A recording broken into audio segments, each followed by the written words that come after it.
Most retirement calculators are lying to you, not intentionally, but they leave out a number that could derail everything you have saved. Today, we're going to fix that. Let's start with the concept. Healthcare inflation. Here's what that means. Medical costs rise faster than general inflation. While general inflation in recent years has hovered around 2 to 3%, healthcare costs have been growing at roughly 5 to 6% per year. That means a medical expense that costs $1,000 today could cost over $2,000 15 years from now. Think about that for a second. Now, where does the $345,000 figure come from? That is from Fidelity's 2024 retiree healthcare cost estimate. It is based on a 65-year-old couple, both enrolling in Medicare, living an average lifespan, and it covers premiums, deductibles, copays, and out-of-pocket costs. But here's the part most people miss. It does not include long-term care. Assisted living, in-home nursing, or memory care facilities are not in that number. Those can add hundreds of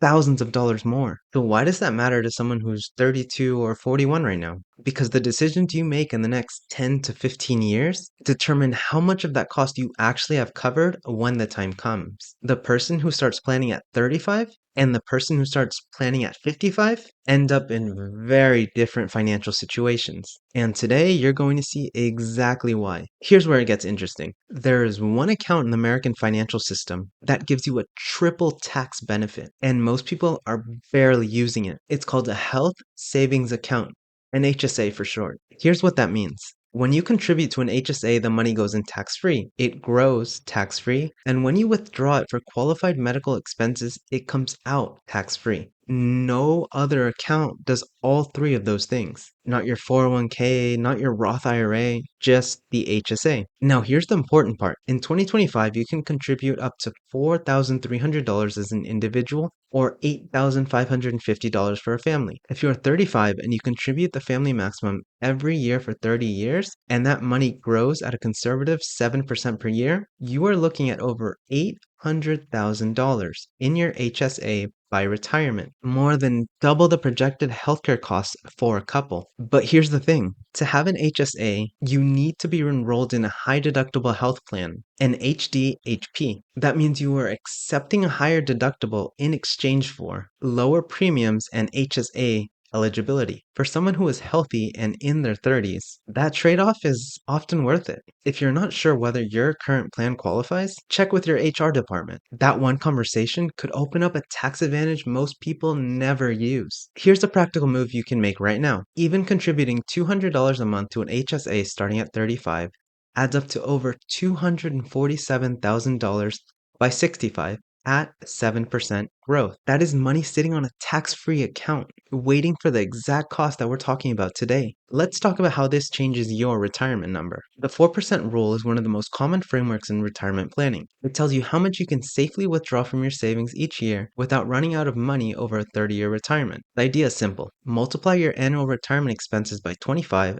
and that's your retirement number. So let's run through this together. Say you want $3,000 a month in retirement. That's $36,000 a year. Multiply by 25, and your retirement number is $900,000. That's what you need saved. But now add healthcare. If you're setting aside $345,000 for healthcare, that is separate from your monthly living expenses. You either need to add that to your savings target or you need an HSA large enough to cover a significant portion of it. Most people do not run this number. They plan for the lifestyle.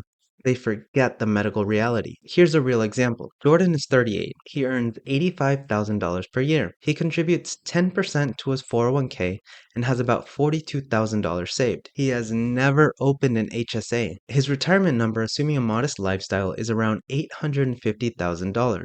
Add healthcare and that number climbs past $1.1 million, unless his HSA is doing heavy lifting. The math changed, and it changes for everyone once healthcare enters the picture. But what happens between now and 65? Because there's a gap that most people do not talk about, and it's not small. Here's the catch. Medicare does not kick in until you are 65. So if you retire early, or if you lose employer coverage before you're 65, you're on your own. Private health insurance through the marketplace can cost anywhere from $500 to over $1,500 per month for a single person, depending on your plan and income. For a couple, that number can easily reach $2,000 to $3,000 per month. That is $24,000 to $36,000 per year coming out of your retirement savings before Medicare even starts.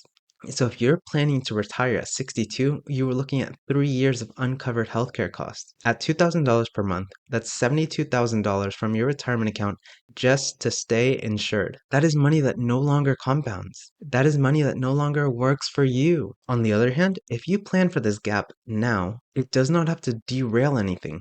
A dedicated savings bucket specifically for the 60 to 65 window can protect your core retirement funds from being depleted early. Think of your retirement savings like a multi-tank system. One tank for living expenses, one tank for healthcare, one tank for the gap years. Each serves a different purpose, and filling each one starts now. Here's what the $345,000 figure does not include: long-term care. Assisted living facilities in 2024 averaged around $54,000 per year. Memory care units average close to $70,000 per year. In-home care, depending on hours and level of support, ranges from $30,000 to $60,000 per year. Now, about 70% of people turning 65 will need some form of long-term care during their lifetime. The average duration of care is around 3 years. At $54,000 per year for 3 years, that's an additional $162,000 in expenses your general retirement fund may not be designed to handle. There are two main ways to address this: long-term care insurance and self-funding through savings. Long-term care insurance is most affordable when purchased in your 40s. A couple buying a policy at 45 might pay around $2,000 to $3,000 per year in premiums. Wait until 60 and those premiums can triple, or you may not qualify at all. The earlier you address this, the more options you have.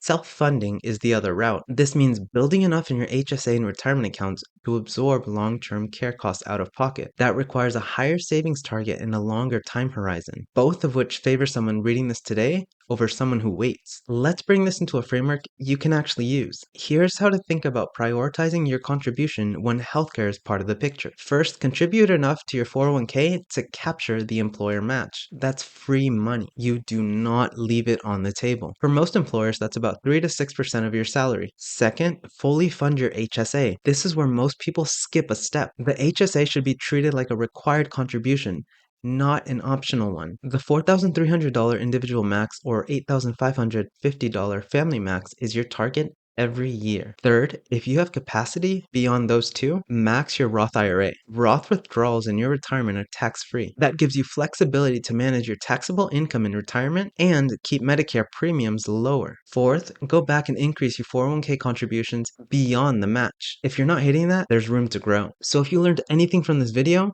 let it be this: the time to act is now. If this video opened up a gap in your savings that you didn't know was there, that's exactly what this channel is for. Subscribe to Investing in Retirement, because the next video could be the one that changes your timeline. Better investments, better future. Thanks for watching, and I'll see you in my next video.